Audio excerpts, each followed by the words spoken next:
Father आपके businessman, दादा आपके पॉलिटिशियन, कहीं ना कहीं फैमिली में कॉन्फ्लिक्ट तो आया होगा बिकॉज डेफिनेटली आपको दोनों की लेगेसी को लेकर चलना था. So how was your childhood, how do you manage the conflict between these two fields? अच्छा सवाल है.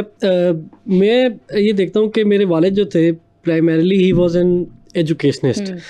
वैसे मतलब ये कि वो उन्होंने काम किया in the field of business कोई 3-4 साल. एक लीडिंग एंटिटी है, ग्रुप है पाकिस्तान का, केमिकल्स में, फर्टिलाइज़र में, टेक्सटाइल में.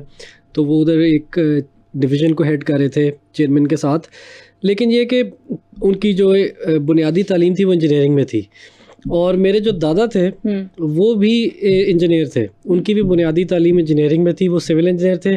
मेरे वालिद भी सिविल इंजीनियर थे. और जो मेरे परदादा थे वो भी सिविल इंजीनियर थे. अच्छा.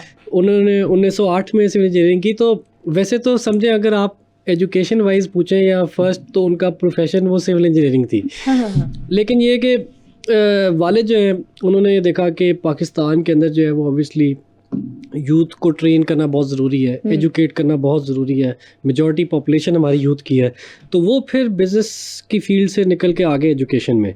अच्छा, मेरे जो दादा थे उन्होंने भी अपनी इंजीनियरिंग की फील्ड को प्रैक्टिस किया और एट द एज ऑफ 45 ही रिटायर्ड. और पूरे इस रीजन के लीडिंग इंजीनियर्स में उनका नाम आता था. पाकिस्तान के, बांग्लादेश के, ईरान के जो सबसे बड़े इंफ्रास्ट्रक्चर प्रोजेक्ट्स हैं, डैम्स हो गए, रोड्स एंड ब्रिजेस हो गए, उसमें उनका किरदार था. खाने काबा की तोसी को उन्होंने हेड किया था.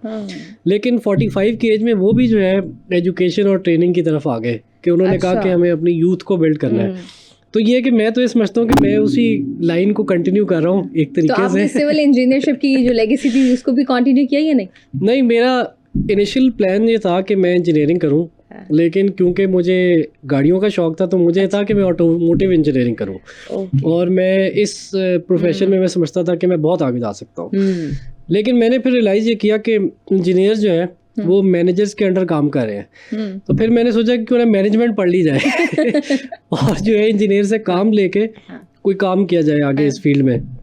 लेकिन ये कि फिर जब मैं पढ़ने गया बाहर तो मैंने फिर मैनेजमेंट पढ़ी. फिर मास्टर्स मैंने एजुकेशन में किया, एजुकेशन लीडरशिप इन मैनेजमेंट में. तो यहाँ से फिर एक ट्रांजिशन हुआ. आदमी सीखता है, जिस तरह बड़ा होता है ख्यालात और होते हैं. आप किसी बच्चे से पूछेंगे वो कहेगा मैं पायलट बनना चाहता हूँ, बड़े होके वो डॉक्टर बन जाते हैं. चीज़ें बदलती रहती हैं.